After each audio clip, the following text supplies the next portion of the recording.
Alors, que se passe-t-il en Chine?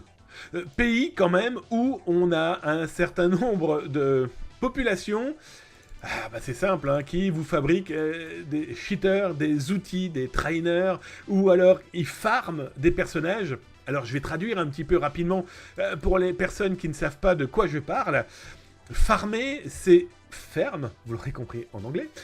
Mais farmer dans un jeu vidéo, c'est avoir un personnage et d'aller le plus loin possible pour avoir tous les skins, tous les vêtements, toutes les skins pour les armes, les décorums, avoir des pièces, FIFA, compagnie, bref, être le meilleur parce que on a un ego surdimensionné et surtout soit on n'a pas le temps ou soit on ne sait pas jouer et qu'on veut à tout prix se créer une communauté pour peut-être faire après des streams en disant hey, t'as vu comment je joue fort et bien. Bon bref, tout flatteur vit au dépend de celui qui l'écoute, d'autant plus dans le jeu vidéo. Mais voilà, ça c'est les farmers. Les cheaters, ce sont les gens qui trichent, hein, très très clairement, et qui utilisent des logiciels. Alors ils utilisent peut-être deux ordinateurs, un ordinateur qui permet de jouer, l'ordinateur qui permet de tricher. La connexion entre les deux, ça fonctionne pas mal. Pour ceux qui sont sur PlayStation ou d'autres consoles, il existe certaines clés USB un peu magiques. Bref, des casques, mais bien, hein, franchement bien. Mais voilà, ça existe. Et c'est un vrai problème économique. D'abord pour les éditeurs de jeux vidéo qui se retrouvent quand même avec des gens qui pourrissent l'environnement, qui nuisent clairement à l'ambiance de jeu. Donc ils peuvent perdre des joueurs, des clients donc. Puis aussi, c'est des gens qui se font pas mal de pognon et surtout avec des groupes mafieux potentiellement qui peuvent être cachés derrière. Et l'image que je vous montre, eh bien, c'est une ferme en Chine. C'est du farmer CSGO. Pourquoi je vous en parle?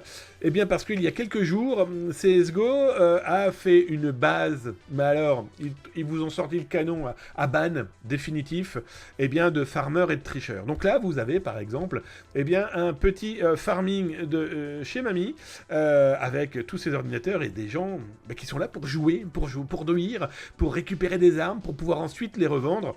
Bon, bah là, je vous cache pas que c'est pas nouveau ce genre de ban, mais là ça a été quand même assez massif et donc une personne a voulu partager certains clichés et certains documents parce que quand ces gens qui gagnent de l'argent se retrouvent avec du multiban, où là dans son écran ça a clignoté de mille feux en disant bah, écoute toi tu ne vas plus jouer, tu ne vas plus pouvoir faire du business.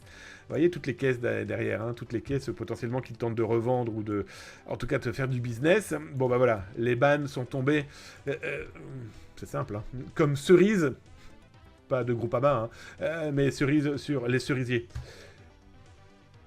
Et une petite vidéo, on va baisser le son, je ne sais pas si vous avez le son, mais le gars a filmé, voilà l'ambiance farming est très marrant. Il montre qu'il n'y a plus rien qui fonctionne. C'est comme ça, c'est un monde assez foufou. Alors ça, c'était le côté farming, ceux qui font donc cette création d'objets à revendre, de personnages aussi. C'est pour ça qu'aussi, il y a pas mal de joueurs qui peuvent se faire pirater leur compte, parce qu'ils vont se retrouver eh bien, dans une ferme à farming. Ils n'ont plus accès à leur compte, mais les pirates ont accès aux personnages, et donc du coup, ils vont faire monter les personnages et tenter de les revendre. Et puis après, il y a les tricheurs. Eh bien, il faut savoir, au moment où je vous parle, il y a eu un jugement en Chine, eh bien, de pirates qui avaient créé un outil pour, tout simplement, hein, pour tricher. 2 ans de prison, ils se sont mangés. C'est une première, voilà. Là, vous avez un outil qui, très clairement, dans CSGO, mais dans d'autres jeux vidéo aussi, permettait de tricher. Bon, bah là, le gros problème de celui-ci, par exemple, c'était de voir les personnages à travers les murs. C'est de pouvoir avoir un one-shot no problemo. On a quelques grands champions sur Call of Duty, par exemple, des grands streamers qui, clairement, au départ, trichaient. Bon, aujourd'hui, ils n'en ont plus besoin, paraît-il.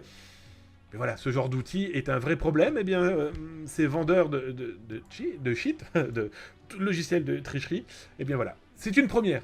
Ils se sont pris 2 ans, clairement, 2 ans de prison pour avoir vendu eh bien, ce genre d'outil. Alors, ce qui est intéressant, c'est que il faut aussi se dire que comme il y a énormément d'argent en jeu derrière, il y a de fortes chances que cet argent ait été réinjecté. Ah bah oui, réinjecté potentiellement dans d'autres actes de cybercriminalité, voire de criminalité tout court. Hein, aujourd'hui, il y a malheureusement plus de preuves à apporter, comme quoi les groupes mafieux, les triades ou autres, s'intéressent fortement au numérique. Bon, maintenant qu'on met aussi des peines de prison autour de ceux qui trichent dans les jeux vidéo, ceux qui commercialisent ce genre de choses, ça avance. Tout doucement, mais ça avance.